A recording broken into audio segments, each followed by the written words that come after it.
उपमुख्यमंत्री अजित पवार यांच्याबद्दलच्या 10 महत्त्वाच्या गोष्टी. त्यांचा जन्म 22 जुलै 1959 रोजी अहमदनगर जिल्ह्यातील देवळाली गावामध्ये झाला.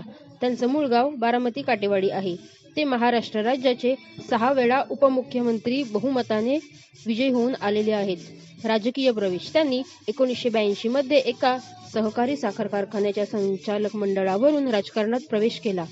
खासदार ते आमदार. 1991 मध्ये ते पहिल्यांदा बारामतीतून खासदार म्हणून निवडून आले होते, पण काका शरद पवार यांच्यासाठी त्यांनी ती जागा सोडली. अजित पवार यांना पंक्च्युअलिटीसाठी खूप महत्त्वाचं मानलं जात होतं. स्पष्ट वक्तेपणा आणि प्रशासनावर असलेली जबरदस्त पकडमुळे अधिकाऱ्यांचा त्यांचा मोठा दरारा असायचा.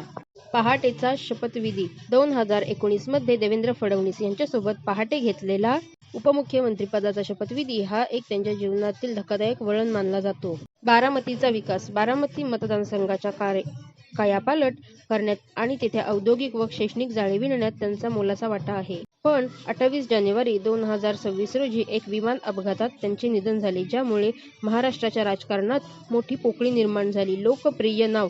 संपूर्ण महाराष्ट्र त्यांना प्रेमाने दादा या नावाने ओळखले जात